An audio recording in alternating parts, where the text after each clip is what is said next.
श्री गणेशाय नमः। ओम श्री परमात्मने नमः। मत्स्य महापुराण 274वां अध्याय। षोडश दान अंतर्गत तुला दान का वर्णन।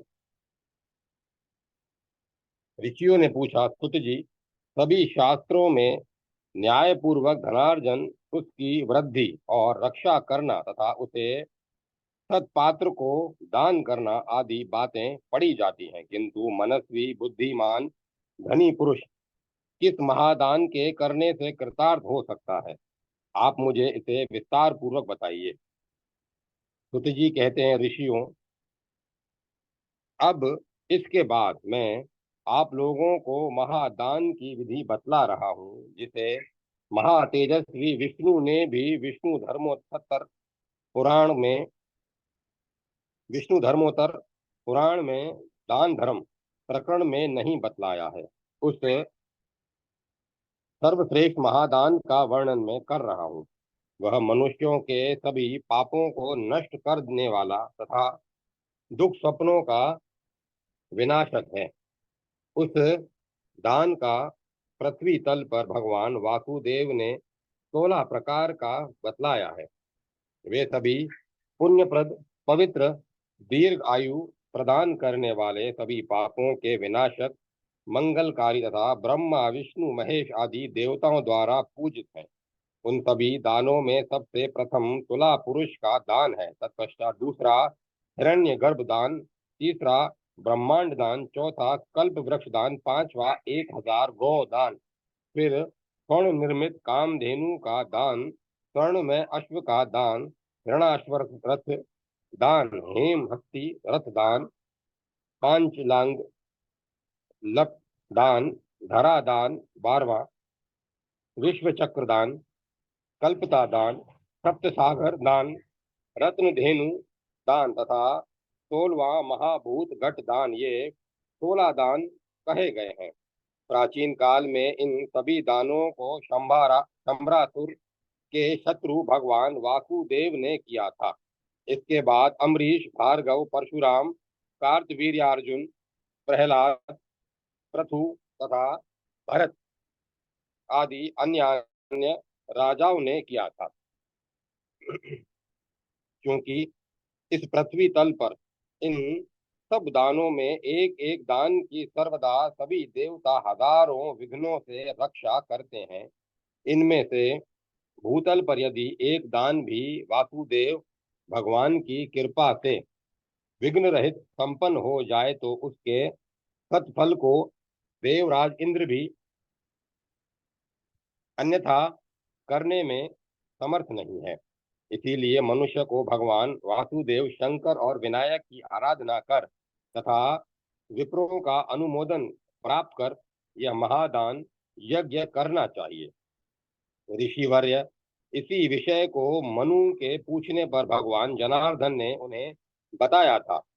वह मैं आप लोगों को यथार्थ रूप में बतला रहा हूँ, सुनिए। मुनि मनु जी ने पूछा, अच्युत, इस पृथ्वी तल पर जितने पुनीत, मंगलदायी, गोपनीय और देने योग्य महादान हैं, उन्हें मुझे बतलाइए।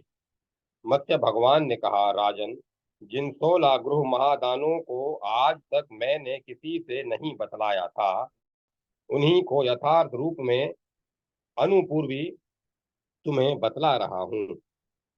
इनमें तुला पुरुष का दान सर्वप्रथम कहा गया है। संसार भय से भीत मनुष्य को अयन परिवर्तन के समय विशुभ योग में पुण्य दिनों व्यतिपात, दिन क्षय तथा युगादि तिथियों में सूर्य चंद्र के ग्रहण के अवसर पर, मनवंतर के प्रारंभ में संक्रांति के दिन, वेधुरति योग में चतुर्दशी, अष्टमी, पूर्णिमा पर्व के दिन द्वादशी तथा अष्टका तिथियों में यज्ञ उत्सव अथवा विवाह के अवसर पर दुख स्वप्न के देखने या किसी अद्भुत उत्पादी के होने पर, यथेष्ट द्रव्य या ब्राह्मण के मिल जाने पर, यहाँ सब यहाँ जब जहाँ श्रद्धा उत्पन्न हो जाए, किसी तीर्थ, मंदिर या गौशाला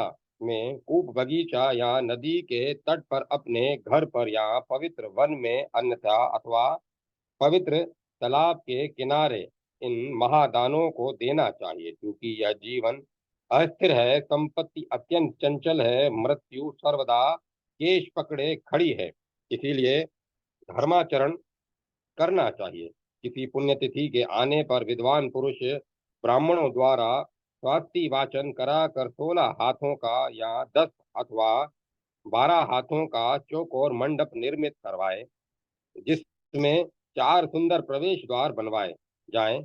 उसके भीतर 7 हाथ की वेदी बनाकर मध्य में 5 हाथ की एक दूसरी वेदी बनाएं। उसके मध्य भाग में बुद्धिमान पुरुष साल काष्ठ की बनी हुई तोरण लगवाए। विचक्षण पुरुष द्वारा चारों दिशाओं में 4 कुंडों की रचना करे।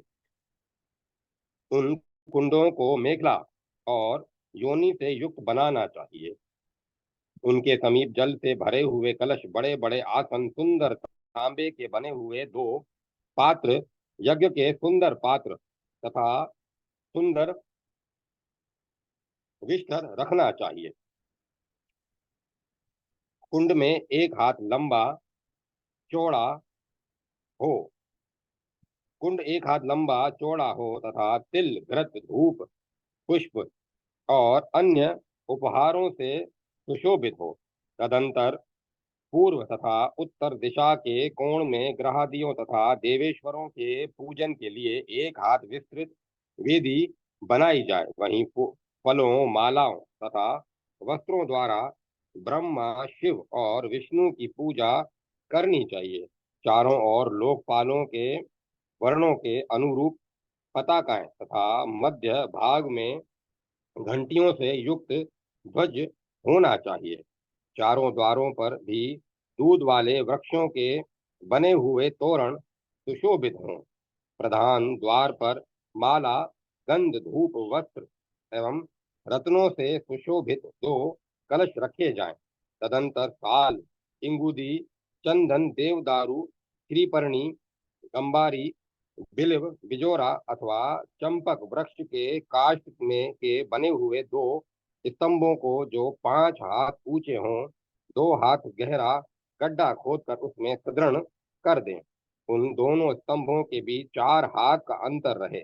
फिर उन दोनों से मिला उत्तरांग खंबे के ऊपर के 2 सजातीय काष्ठ लगवाए। उसी से सजातीय काष्ठ की बनी स्वर्ण निर्मित पुरुष से युक्त तुला मध्य भाग में लटकावें। वह तुला 4 हाथ लंबी तथा उसकी मोटाई 10 उंगल होनी चाहिए। उसमें लोहे की बनी हुई जंजीरों को जोड़ें तथा उसे स्वर्ण जटित वस्त्र, स्वर्ण खचित रत्नमाला तथा विविध प्रकार के पुष्प एवं चंदनादि से अलंकृत करना चाहिए। फिर पृथ्वी पर विविध रंग के रजों से कमल के मध्य के आकार का चक्र बनावें और उस पर पुष्प बिखेर दें। उसके ऊपर पुष्प और फलों से सुशोभित पंचरंगा वितान बनवाएं।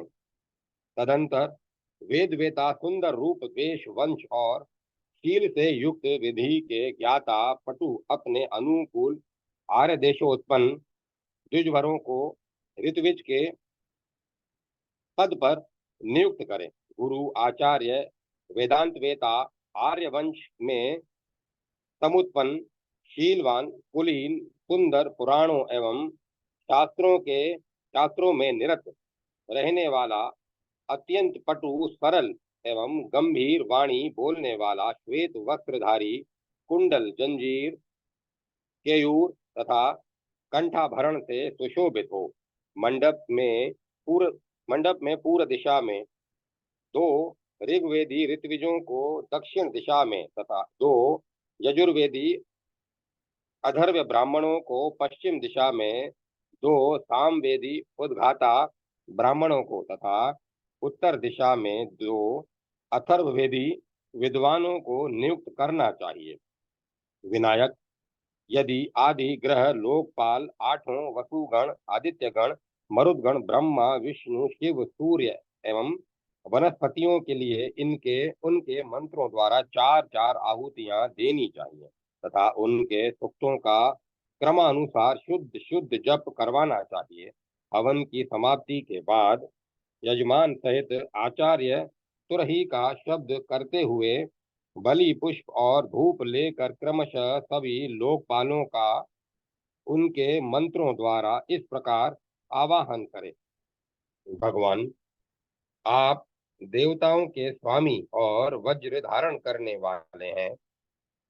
सभी अमर सिद्ध और साध्य आपकी स्तुति करते हैं तथा अप्सराओं के समूह आप पर पंखा झलते हैं। आपको नमस्कार है, आप यहाँ आइए, अवश्य आइए, हमारे यज्ञ की रक्षा कीजिए। ओम, इंद्र को नमस्कार है, ऐसा कहकर इंद्र का आवाहन करना चाहिए।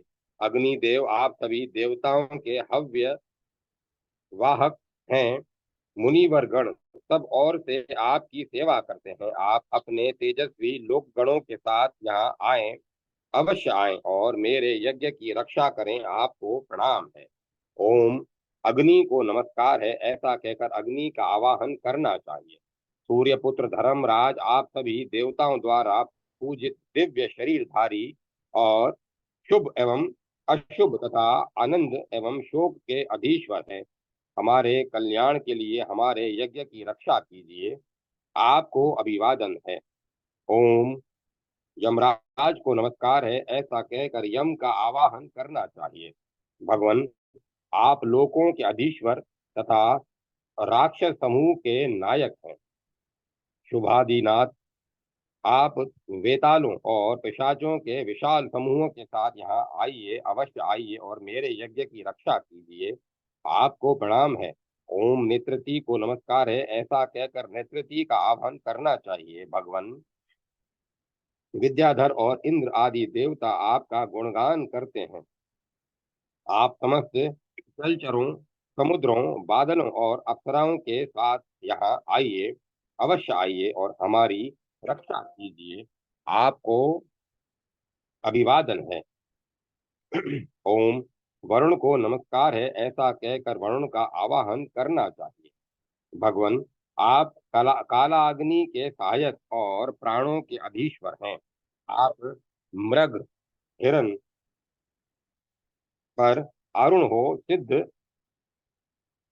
समूहों के साथ मेरी रक्षा करने के लिए यज्ञ में पधारिए। अवश्य पधारिए और मेरी पूजा स्वीकार कीजिए। आपको नमस्कार है। ओम, वायु को नमस्कार है, ऐसा कहकर वायु का आवाहन करना चाहिए। यज्ञेश्वर, आप नक्षत्र गणों, सभी औषधियों तथा पितरों के साथ यहाँ आइए, अवश्य आइए और मेरे यज्ञ की रक्षा कीजिए। भगवान, आप मेरी पूजा स्वीकार कीजिए। आपको प्रणाम है। ओम, सोम को नमस्कार है, ऐसा कहकर सोम का आवाहन करना चाहिए। यज्ञों के स्वामी विश्वेश्वर, आप त्रिशूल कपाल खड्वांग धारण करने वाले अपने गणों के साथ हमारे यज्ञ में सिद्धि प्रदान करने के लिए उपस्थित होइए। अवश्य आइए और लोकेश मेरी पूजा ग्रहण कीजिए। भगवान, आपको अभिवादन है। ओम, ईशान को नमस्कार है, ऐसा कहकर ईशान का आवाहन करना चाहिए। अनंत, आप पाताल एवं पृथ्वी को धारण करने वालों में श्रेष्ठ हैं तथा नागांगनाओं और किन्नर आपका गुणगान करते हैं। आप यक्षों, नागेंद्रों और देवगणों के साथ यहाँ आइए, अवश्य आइए और हमारे यज्ञ की रक्षा कीजिए। ओम, अनंत को नमस्कार है, ऐसा कहकर अनंत का आवाहन करना चाहिए। विश्वाधिपति, आप समस्त जगत के विधाता हैं। मुनिएंद्र, आप पितर देवता एवं लोकपालों के साथ यहाँ आइए, अवश्य आइए। अमित प्रभावशाली, आप हमारे यज्ञ में प्रविष्ट होइए। भगवान, आपको प्रणाम है। ओम, ब्रह्मा को नमस्कार है, ऐसा कहकर ब्रह्मा का आवाहन करना चाहिए। त्रिलोकी में जितने स्थावर जगम प्राणी हैं, वे सभी ब्रह्मा, विष्णु और शिव के साथ मेरी रक्षा करें। देवता, दानव, गंधर्व, यज्ञ, राक्षस, सर्प, ऋषिगण, कामदेव, गौएं, देव माताएं, ये सभी हर्ष पूर्वक मेरे यज्ञ की रक्षा करें। इस प्रकार देवताओं का आवाहन कर ऋत्विजों को स्वर्ण का आभूषण, कुंडल, जंजीर, कंकण, पवित्र अंगूठी, वस्त्र तथा शैया का दान करना चाहिए। ये भूषण और वस्त्र गुरु के लिए दूना देना चाहिए। उस समय सभी दिशाओं में जापक शांति का अध्याय का जप करते रहें। उन सभी ब्राह्मणों को वहां उपस्थित रहना चाहिए और इस प्रकार अधिवासन कर प्रत्येक कार्य के प्रारंभ, मध्य तथा अंत में शक्ति वाचन करना चाहिए। तत्पश्चात मांगलिक शब्दों का उच्चारण करते हुए वेदज्ञों द्वारा अभिषिक्त यजमान श्वेत वस्त्र धारण कर अंजलि में पुष्प ले उस तुला की 3 बार प्रदक्षिणा कर उसे उसे इस प्रकार अभिमंत्रित करे, तुले, तुम सभी देवताओं की शक्ति स्वरूपा हो, तुम्हें नमस्कार है। तुम सत्य की आश्रय भूता, साक्षी स्वरूपा, जगत को धारण करने वाली और विश्व योनि ब्रह्मा द्वारा निर्मित की गई हो। जगत की कल्याणकारिणी तुम्हारी एक तुला पर सभी सत्य है, दूसरी पर 100 असत्य हैं। धर्मात्मा और पापियों के बीच तुम्हारी स्थापना हुई है। तुम भूतल पर सभी जीवों के लिए प्रमाण रूप बतलाई गई हो। मुझे तोतली मुझे तोलती हुई तुम इस संसार में से मेरा उद्धार कर दो। तुम्हें नमस्कार है देवी, जो ये तत्वों के अधीश्वर 25वें पुरुष भगवान हैं। वे एकमात्र तुम ही में अधिष्ठित हैं, इसीलिए तुम्हें बारंबार प्रणाम है। तुला पुरुष नामधारी गोविंद, आपको बारंबार अभिवादन है। अरे, आप इस संसार रूपी पंख से हमारा उद्धार कीजिए। इस प्रकार बुद्धिमान पुरुष पुण्य काल में अधिवासन कर पुनः प्रदक्षिणा कर तुला पर अब आरोहण करें। उस समय वह खड़ग, ढाल, कवच एवं सभी आभरणों से अलंकृत रहे। वह स्वर्ण निर्मित सूर्य सहित धर्मराज को बंधी हुई मुट्ठी वाले दोनों हाथों से पकड़कर विष्णु के मुख की ओर ताकता हुआ स्थित रहे। तदंतर ब्राह्मणों को चाहिए कि वे तुला की दूसरी और यजमान की तुला से कुछ अधिक अत्यंत निर्मल स्वर्ण रखे। पुष्टिकामी श्रेष्ठ मनुष्य जब तक स्वर्ण की तुला भूमि पर स्पर्श न कर ले, तब तक स्वर्ण रेखा रखे, फिर क्षण मात्र चुप रहे। इस प्रकार निवेदन करे, सभी जीवों की साक्षी भूता सनातनी देवी, तुम पितामह ब्रह्मा द्वारा निर्मित हुई हो। तुम्हें नमस्कार है। तुले, तुम समस्त स्थावर जगम रूप जगत को धारण करने वाली हो। सभी जीवों को आत्मभूत करने वाली विश्व धारिणी, तुम्हें नमस्कार है। तत्पश्चात तुला से उतरकर स्वर्ण का आधा भाग पहले गुरु को देना चाहिए और बचे हुए आधे भाग को हाथ में जल लेकर संकल्प पूर्वक ऋत्विजों को दे देना चाहिए। फिर गुरु को तथा ऋत्विजों को इसके अतिरिक्त ग्राम और अत्यंत रत्न भी प्रदान करना चाहिए। पुनः उनकी आज्ञा लेकर अन्य ब्राह्मणों को भी दान करना चाहिए।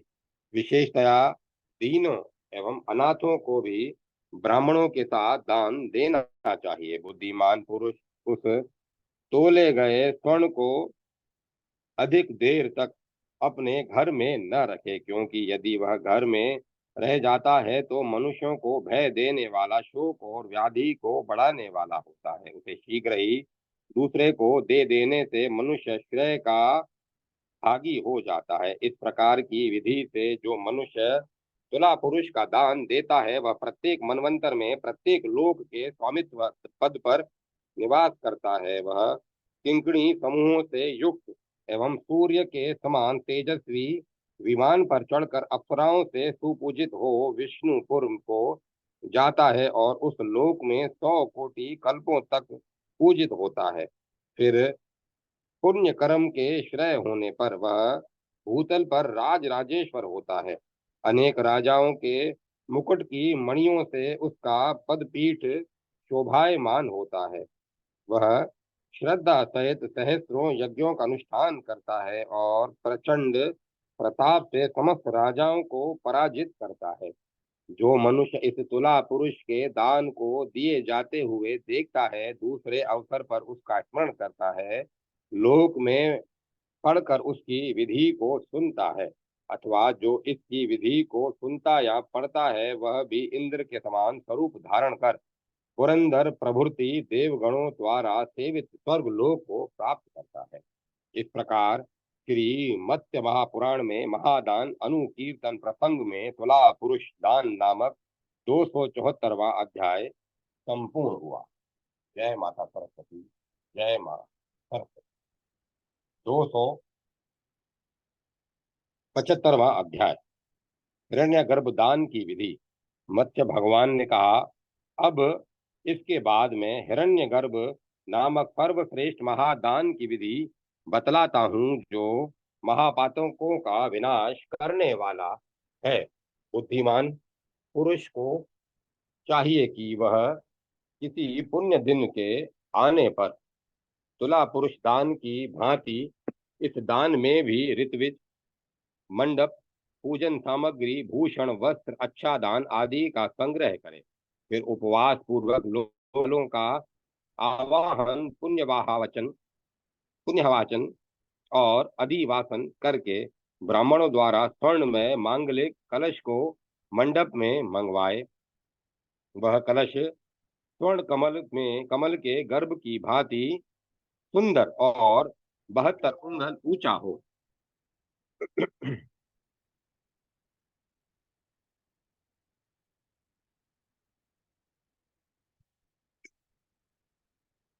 उसकी चौड़ाई ऊंचाई की अपेक्षा तिहाई की होनी चाहिए। वह घृत और दुग्ध से भरा हुआ हो। उसके समीप 10 अस्त्र, रत्न, छुरी का सुई, स्वर्ण का नाल, सूर्य मूर्ति सहित पिटारी, नाभि को ढकने के लिए वस्त्र, स्वर्ण का यज्ञोपवित्र, स्वर्ण का दंड तथा कमंडलू स्थापित करें। इसके ऊपर की ऊपर से चारों ओर 1 उंगल से अधिक मोटा कमल के आकार का ढक्कन होना चाहिए।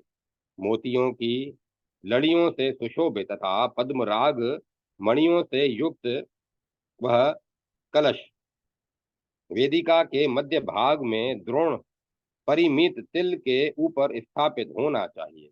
तत्पश्चात यजमान मांगलिक शब्द और वेदज्ञ ब्राह्मणों द्वारा वेद ध्वनि के साथ सर्व औषधि मिश्रित जल से स्नान करें। फिर श्वेत वस्त्र और माला धारण कर सभी प्रकार के आभूषणों से अलंकृत हो अंजलि में पुष्प लेकर इस मंत्र का उच्चारण करें। सातों लोकों और देवताओं के स्वामी आप हिरण्यगर्भ, हिरण्यकवच और जगत के विधाता हैं। आपको बार बार नमस्कार है। भूलोक आदि सभी लोक तथा ब्रह्मा आदि देवगण आपके गर्भ में स्थित हैं, अतः आप विश्वधारी को प्रणाम है। भुवनों के आधार आपको अभिवादन है। भुवनों के आश्रय आपको नमस्कार है। जिनके गर्भ में पितामह स्थित हैं, उन हिरण्यगर्भ को प्रणाम है। देव, क्योंकि आप ही भूतात्मा होकर प्रत्येक प्राणी में स्थित हैं, इसीलिए संपूर्ण दुखों से परिपूर्ण इस संसार सागर से मेरा उद्धार कीजिए। इस प्रकार आमंत्रित कर मंडप के मध्य भाग में प्रविष्ट हो उत्तराभिमुख बैठकर फिर अपनी मुट्ठियों से धर्मराज तथा चतुर्मुख ब्रह्मा को पकड़कर अपने घुटनों के बीच में सिर पर 5 बार श्वास लेता हुआ उसी प्रकार स्थित रहे, तब तक श्रेष्ठ ब्राह्मण उस हिरण्यगर्भ का गर्भाधान, पंसुवन और सीमांतोन्नयन संस्कार कराए। तब तब आचार्य गीत एवं मांगलिक शब्दों के साथ यजमान को ऊपर उठाए। तत्पश्चात जात कर्म आदि अन्य 16 क्रियाओं को करना चाहिए। फिर यजमान उस सूची आदि सामग्रियों को गुरु को दान कर दे और इस मंत्र का पाठ करे। हिरण्यगर्भ को नमस्कार है, विश्व गर्भ को प्रणाम है, आप चराचर जगत के ग्रह भूत हैं, आपको अभिवादन है। पुरोतम, जिस प्रकार मैं पहले जन्म मरण युक्त प्राणी के रूप में जन्म ले चुका हूँ, वही मैं आपके गर्भ से उत्पन्न होने के कारण दिव्य शरीर वाला हो जाऊं। इसके बाद सभी आभूषणों से विभूषित प्रसन्न शरीर वाले वे द्विजवर देवस्यत्वा इस मंत्र का पाठ करते हुए 4 कलशों द्वारा स्वर्ण में आसन पर आसीन यजमान को स्नान करावें और कहें कि आज उत्पन्न हुए तुम्हारे इन अंगों का हम लोग अभिषेक कर रहे हैं। अब तुम इस दिव्य शरीर से चीर काल तक जीवित रहो और आनंद का उपभोग करो। तदंतर विलक्षण यजमान उस हिरण्य गर्भ को उन ब्राह्मणों को दान कर दे और उन ब्राह्मणों की सब तरह से पूजा करे। फिर उनकी आज्ञा से ब्राह्मणों को भी पूजा अन्य ब्राह्मणों की भी पूजा करनी चाहिए।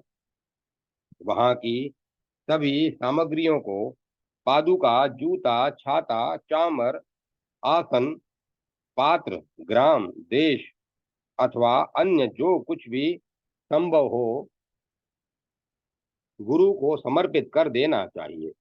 जो मनुष्य इस प्रकार की विधि से पुण्य दिन को इस हिरण्यगर्भ नामक महादान को करता है, वह ब्रह्मलोक में पूजित होता है। प्रत्येक मनवंतर में लोकपालों के पुरों में निवास करता है तथा 100 कोटि कल्प पर्यंत ब्रह्मलोक में पूजित होता है। कलयुग के पापों से मुक्त हुआ वह अकेले ही सिद्धों और साध्यों द्वारा पूजित तथा अप्सराओं द्वारा देवताओं के योग्य चमरों से विजित होकर नरक में पड़े हुए सैकड़ों पितरों, बंधुओं, पुत्रों, पोत्रों तथा पर पोत्रों तक को तार देता है। इस प्रकार मृत्यु लोक में जो मनुष्य इसे पढ़ता है अथवा भली भांति सुनता है, वह भी विष्णु भगवान की तरह सिद्ध गणों द्वारा पूजित होता है तथा जो हितैषिता की दृष्टि से लोगों को दान करने की सूझ देता है, वह देवपतियों का नायक होता है और इस उस पद से कभी च्युत नहीं होता। इस प्रकार श्री मत्स्य महापुराण में महादानानुकीर्तन में हिरण्य गर्भ दान विधि नामक 275वां अध्याय संपूर्ण हुआ। जय माता सरस्वती। जय मां सरस्वती। 276वां अध्याय ब्रह्मांड दान की विधि। मत्स्य भगवान ने कहा, अब मैं सर्वश्रेष्ठ ब्रह्मांड दान की विधि बतला रहा हूँ, जो सभी दानों में श्रेष्ठ और महापापों का विनाश करने वाला है।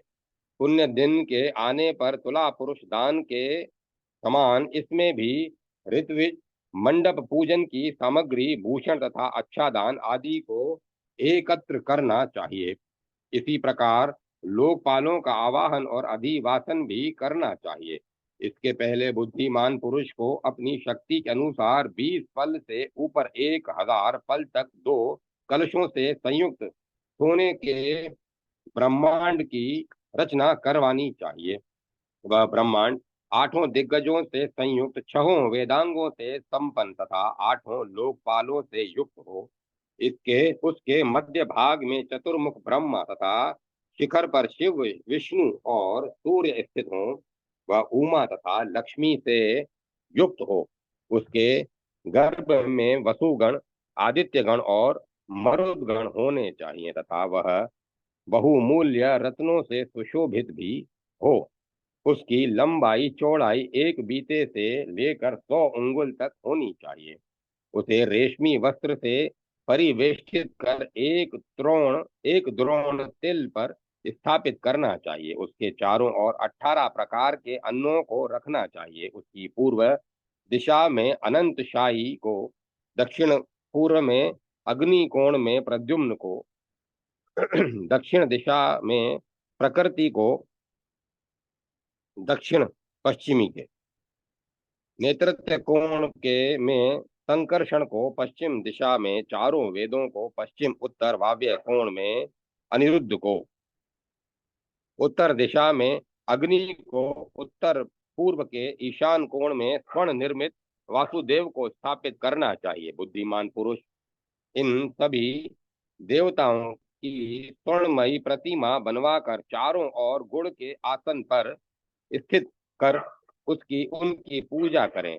फिर जल से भरे हुए 10 कुंभों को वस्त्र से परिवेष्टित कर स्थापित करें। तदंतर पादुका, जूता, छत्र, चमर, आसन, दर्पण, भक्ष्य, भोज्य, अन्न, दीप, ईख, फल, माला और चंदन सहित स्वर्ण वस्त्र और कांसन दोहिनी, कांस दोहिनी के साथ 10 गौवें दान करनी चाहिए। हवन एवं अधिवासन के समाप्त होने पर वेदज्ञ ब्राह्मणों द्वारा स्नान कराए जाने के बाद यजमान 3 बार प्रदक्षिणा कर इस मंत्र का उच्चारण करें।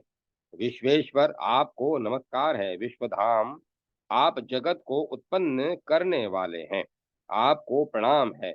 भगवन, आप सप्तऋषि, लोक, देवता और भूतल के स्वामी हैं। आप गर्भ के साथ चारों ओर से हमारी रक्षा कीजिए। जो दुखी है वे सुखी हो जाएं, चराचर जीवों के पाप पुंज नष्ट हो जाएं।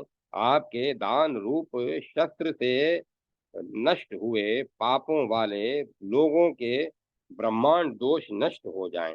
इस प्रकार अमर गणों एवं विश्व को गर्भ में धारण करने वाले उस ब्रह्मांड को प्रणाम करने के बाद उसे 10 भागों में विभक्त कर ब्राह्मणों को दान कर दे।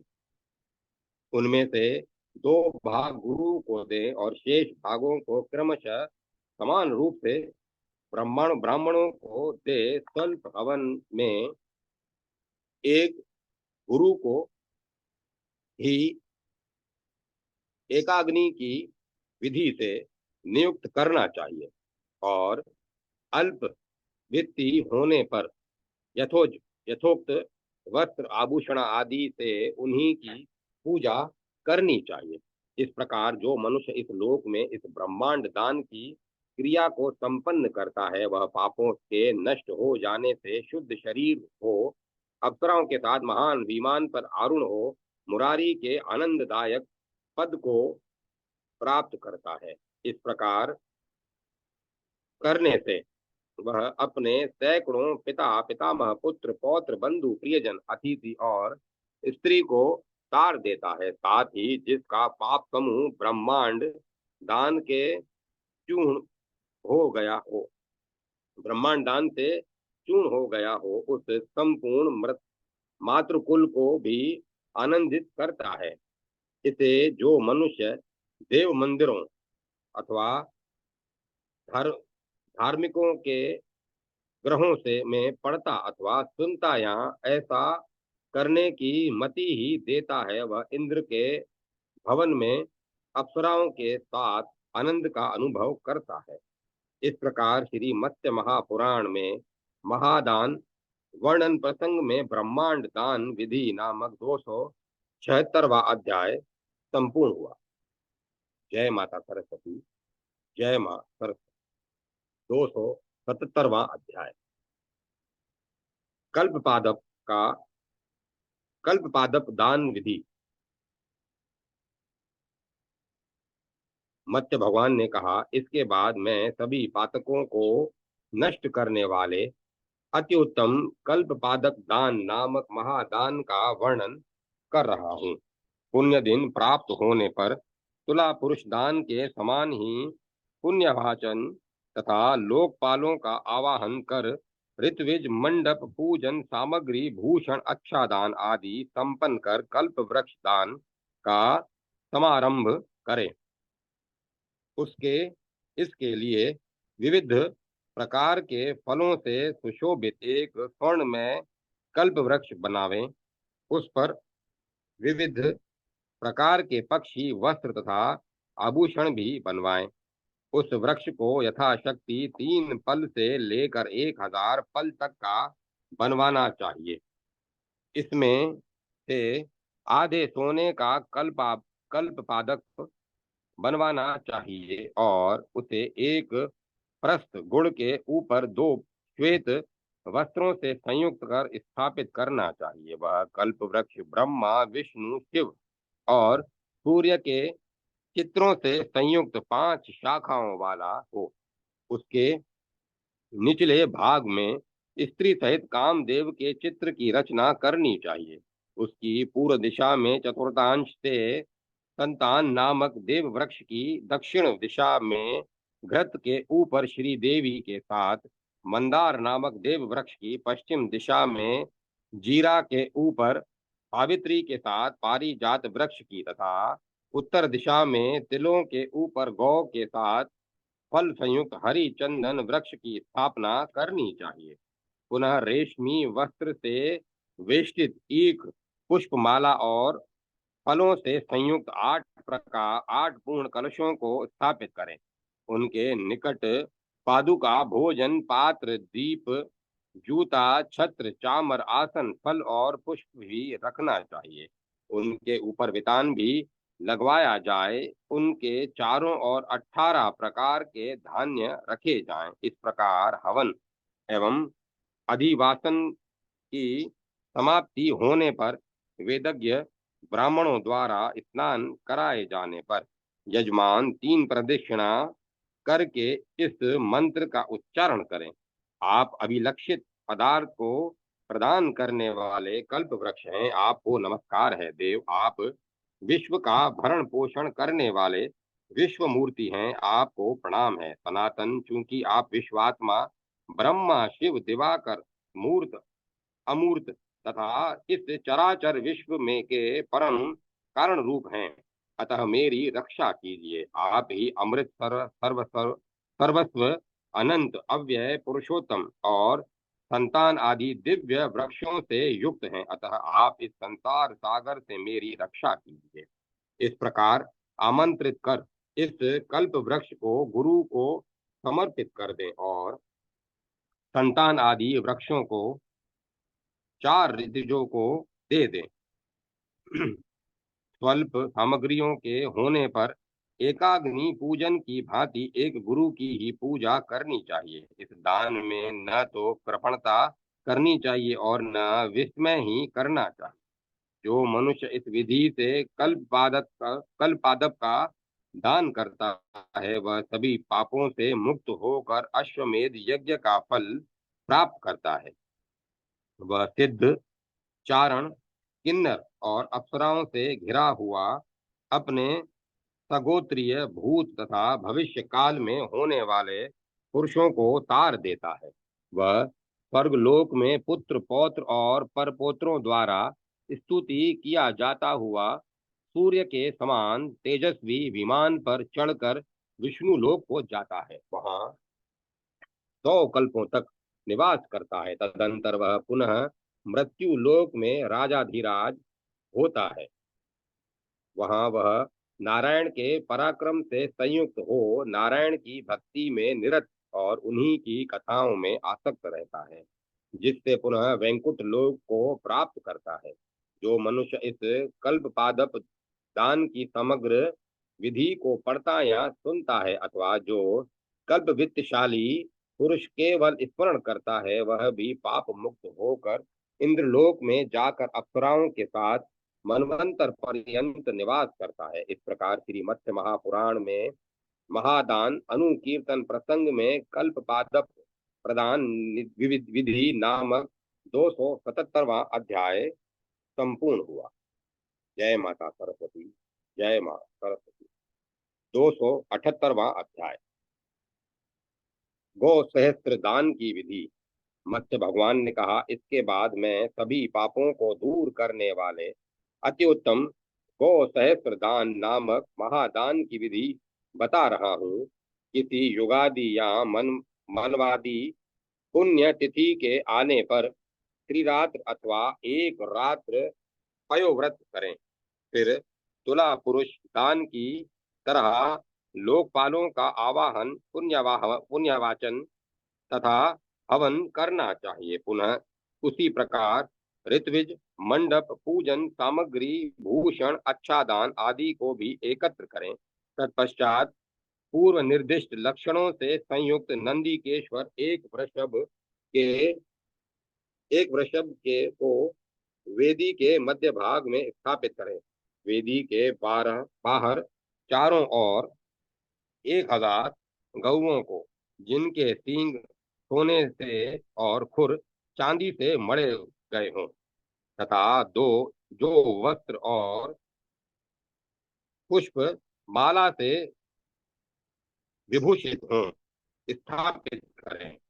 पुनः वेदी के भीतर ऐसी 10 गौओं को प्रविष्ट करें जिनके गले में सोने की घंटी पड़ी हो, जो कांच दोहिनी से युक्त स्वर्ण में तिलक से सुशोभित, स्वर्ण पत्रों से अलंकृत, रेशमी वस्त्र से आच्छादित, पुष्पमाला और चंदन से युक्त स्वर्ण एवं रत्न में शिखरों वाले चामरों से सुशोभित तथा पादुका जूता पात्र और आसनी से युक्त संयुक्त हों।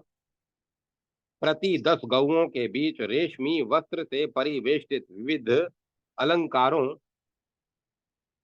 विविध अलंकारों से विभूषित तथा पुष्पमाला ईख और फलों से संयुक्त स्वर्ण में कांड को नंदी के रूप में एक द्रोण लवण के ऊपर स्थापित करना चाहिए।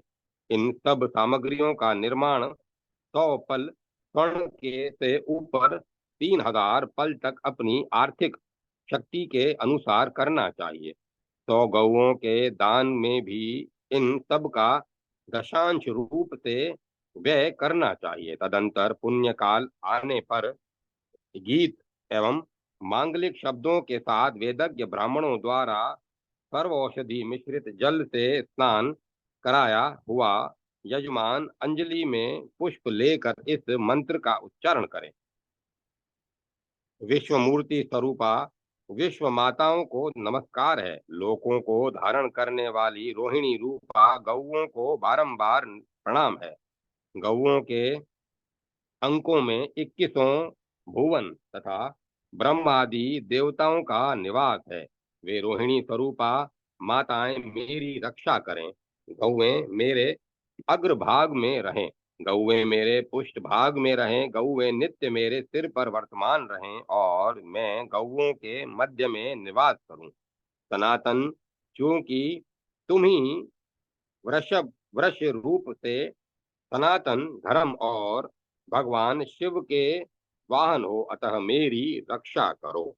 इस प्रकार आमंत्रित कर बुद्धिमान यजमान सभी सामग्रियों के साथ एक गौ और नंदीकेश्वर को गुरु को दान कर दें तथा उन 10 गौओं में से एक एक तथा 1000 गौओं में से एक एक 100, 50, 50 अथवा 20, 20 गायें प्रत्येक ऋत्विज को समर्पित कर दें। तत्पश्चात उनकी आज्ञा से अन्य ब्राह्मणों को 10-10 या 5-5 गौएं देनी चाहिए। एक ही गाय बहुतों को नहीं देनी चाहिए, क्योंकि वह दोष प्रदायिनी हो जाती है। बुद्धिमान यजमान को आरोग्य वृद्धि के लिए एक एक को अनेक गौएं देनी चाहिए। इस प्रकार 1000 गोदान करने वाला यजमान एक दिन के लिए पुनः पयोव्रत करे और उस महादान का अनुकीर्तन स्वयं सुनावे अथवा सुने। यदि मैं विपुल समृद्धि की इच्छा हो तो यदि उसे विपुल समृद्धि की इच्छा हो तो उस दिन ब्रह्मचर्य व्रत का पालन करना चाहिए। इस विधि से जो मनुष्य 1000 गौओं का दान करता है, वह सभी पापों से मुक्त होकर सिद्धों और चारणों द्वारा सेवित होता है। वह शूद्र घंटियों से सुशोभित वह शूद्र घंटियों से सुशोभित सूर्य के समान तेजस्वी विमान पर आरूढ़ होकर सभी लोकपालों के लोकों में अमरों द्वारा पूजित होता है एवं वहां प्रत्येक मनवंतर में पुत्र पौत्र सहित निवास करता है। पुनः सातों लोकों का अतिक्रमण कर शिवपुर को चला जाता है। वह बुद्धिमान दाता अपने पितृपक्ष तथा मातृपक्ष के पितरों के 101 पीढ़ियों को तार देता है। वह वहां पुत्र पौत्र से युक्त होकर 100 कल्पों तक निवास करता है तथा वह वहां से लौटने पर भूतल पर राजाधिराज होता है। वहां वह शिव के ध्यान में परायण हो सैकड़ों अश्वमेध यज्ञों का अनुष्ठान करता है। पुनः वैष्णव योग को धारण कर बंधन से मुक्त हो जाता है। पितर भी 1000 गोदान करने वाले पुत्र का अभिनंदन करते हैं।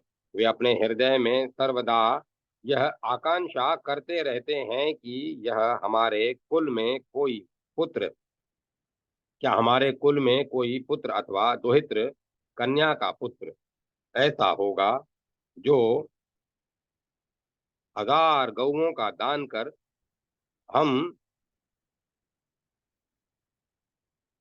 लोगों का नरक से उद्धार करेगा अथवा इस महादान का कर्मचारी या उसका दर्शक होगा जिससे इस संसार सागर से हम लोगों को पार कर देगा। इस प्रकार इस गौ सहस्त्र दान को जो पढ़ता स्मरण करता अथवा देखता है वह देवलोक को प्राप्त होता है अथवा जो दान देते समय अत्यंत हर्ष का अनुभव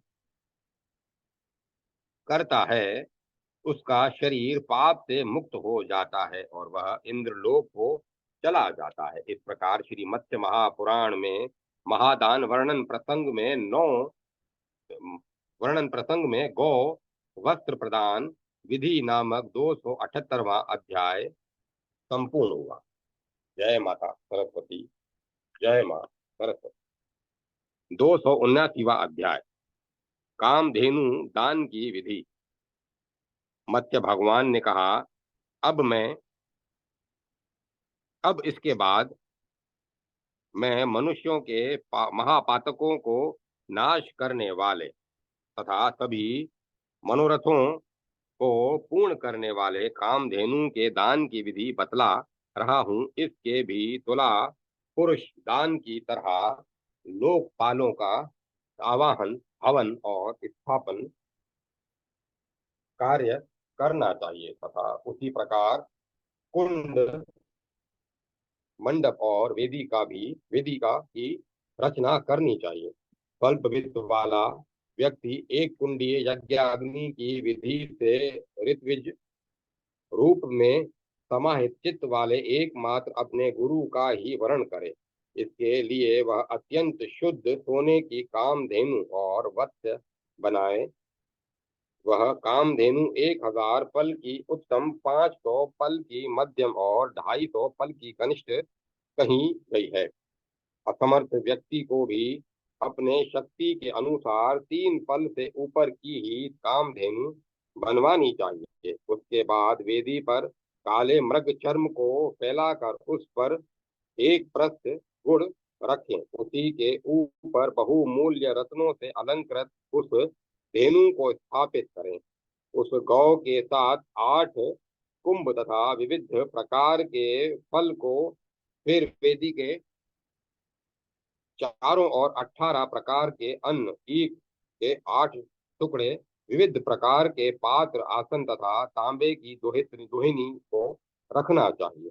उसके बाद 2 रेशमी वस्त्रों से आच्छादित दीप, छत्र और आभरणों से सुशोभित चामर युक्त कुंडलाधारी घंटी से युक्त स्वर्ण जटित सींगों और चांदी जटित पैरों वाली गौ के संपूर्ण शरीर को सभी प्रकार के रस, हल्दी, जीरा, धनिया और शक्कर के लेपन करके उसके निकट अनेकों प्रकार के पुष्प और फल रखे।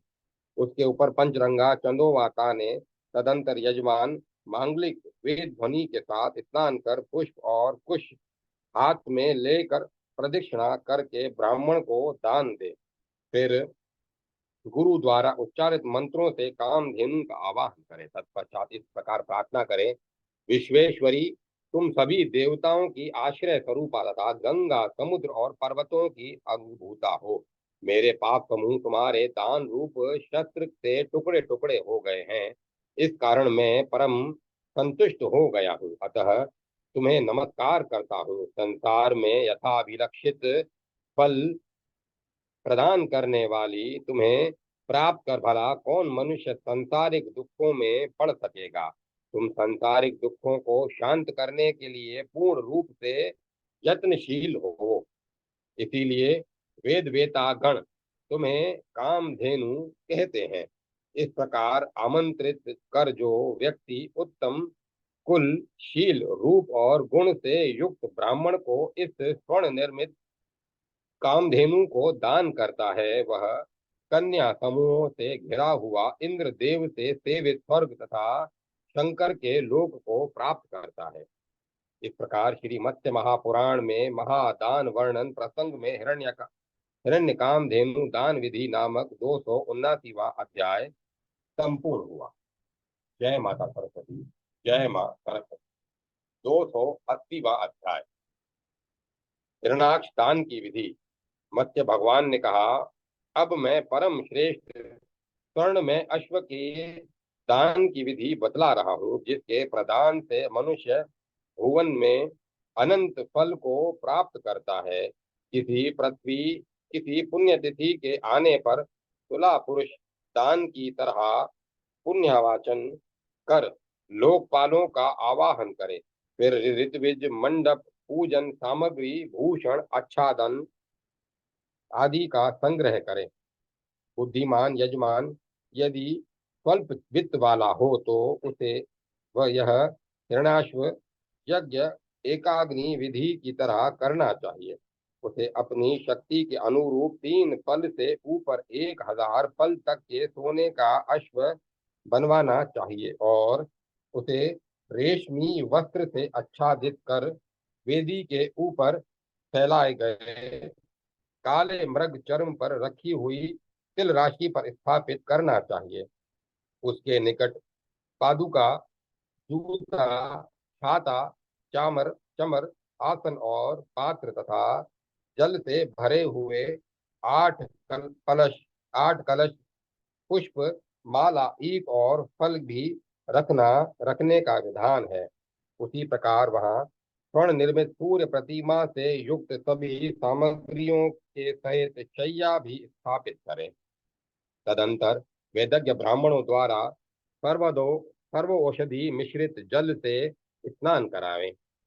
स्नान कराए जाने के बाद यजमान अंजलि में पुष्प लेकर इस मंत्र का उच्चारण करें। सभी देवों के स्वामी आपको नमस्कार है। वेदों के लाने के लिए इच्छुक देव आप अश्वरूप से इस संसार सागर से मेरी रक्षा करें, रक्षा कीजिए। भास्कर चूंकि आप ही छंदो रूप से 7 हो भागों में विभक्त होकर सभी लोकों को उद्भासित करते हैं, अतः सनातन मेरी रक्षा कीजिए। इस प्रकार कहकर उस अश्व को गुरु को दान कर दे। इस दान को देने से पाप के नष्ट हो जाने के कारण वह मनुष्य भगवान सूर्य के अक्षय लोक को प्राप्त करता है। पुनः अपनी आर्थिक शक्ति के अनुकूल गौओं द्वारा सभी ऋत्विजों की भी पूजा करें। तत्पश्चात संपूर्ण सामग्री सहित शैया को गुरु को निवेदित कर दे। तदुपरांत वह तेल रहित अन्न का भोजन करें और भोजन के बाद पुराणों का श्रवण करें। नरेंद्र, जो मनुष्य पुण्य दिन आने पर इस हिरण्याश्व विधि को संपन्न करता है, वह पापों से मुक्त हो सिद्धों द्वारा पूजित होता हुआ मुरारी के पुर वैकुंठ को प्राप्त करता है। जो मनुष्य इस स्वर्णाश्व के दान की विधि को पढ़ता है, वह सभी पापों से मुक्त होकर अश्वमेध यज्ञ के फल का भागी होता है और स्वर्ण में विमान द्वारा सूर्य के लोक को जाता है, तथा जो इस दान को देखता है वह देवांगनाओं द्वारा पूजित होता है। जो अल्पवित्त पुरुष हिरणाक्ष दान की इस विधि को सुनता या स्मरण करता है अथवा लोक में इसका अभिनंदन करता है, वह भी पापों के नष्ट हो जाने से विशुद्ध शरीर वाला हो पुरंदर एवं महेश्वर सेवित स्थान को जाता है। इस प्रकार श्री मत्स्य महापुराण में महादान वर्णन प्रसंग में हृणाक्ष प्रदान विधि नामक 280वां अध्याय संपूर्ण हुआ। जय माता सरस्वती। जय मां सरस्वती। 281वां अध्याय हृणाक्ष व्रत दान की विधि। मत्स्य भगवान ने कहा, अब इसके बाद में सर्वश्रेष्ठ पुण्यप्रद एवं महापातकों के विनाशक अश्वरथ नामक महादान का वर्णन कर रहा हूँ। इस दान में भी पुण्य पर्व दिन आने पर तुला पुरुष दान की तरह यजमान पुण्यवाचन कर लोकपालों का आवाहन करें तथा ऋत्विज मंडप पूजन सामग्री आभूषण और अच्छा दान आदि को इकट्ठा करें। फिर एक धन हो तो एक कुंडी होम आदि का विधान कर वेदी पर कृष्ण मृग चर्म को फैलाकर उसके ऊपर रखी हुई तिलों की राशि पर स्वर्ण में रथ की स्थापना करें। वह रथ 7 या 4 घोड़ों से युक्त हो, उसमें 4 चक्के होने चाहिए और उसे जुआ से संपन्न तथा इंद्र नील मणि के कलश और ध्वजा से सुशोभित करना चाहिए। उस पर पद्मराग मणि के दल से युक्त 8 लोकपालों की मूर्ति रेशमी वस्त्र से सुशोभित जल से भरे हुए 4 कलश तथा 18 धान्य हो और उसके ऊपर चंदोवा तना हो। उसे पुष्पमाला ईख और फल से संयुक्त तथा पुरुष से समन्वित होना चाहिए। जो पुरुष जिस देवता का भक्त हो वह उसी के नाम का उच्चारण कर अधिवासन करे। छत्र चम्र चर्म छत्र चमर रेशमी वस्त्र जूते पादुका तथा अपनी आर्थिक शक्ति के अनुसार गौओं के साथ शैया आदि का दान करना चाहिए। बुद्धिमान पुरुषों को अथर्वा भाव में 3 फल सोने से अधिक तोल का रथ बनवाना चाहिए। उसी प्रकार 8 4 अथवा 2 अश्वों से युक्त अथवा तथा स्वर्ण में सिंह ध्वज से समन्वित रथ का दान करना चाहिए। घोड़े पर सवार दोनों अश्वनी कुमारों को उसके चक्र रक्षक के रूप में स्थापित करना चाहिए। इस प्रकार पुण्य काल आने पर ब्राह्मणों द्वारा पूर्वक स्नान कराया हुआ यजमान श्वेत वस्त्र और श्वेत पुष्पों की माला धारण कर अंजलि में पुष्प लिए हुए उस रथ की 3 बार प्रदक्षिणा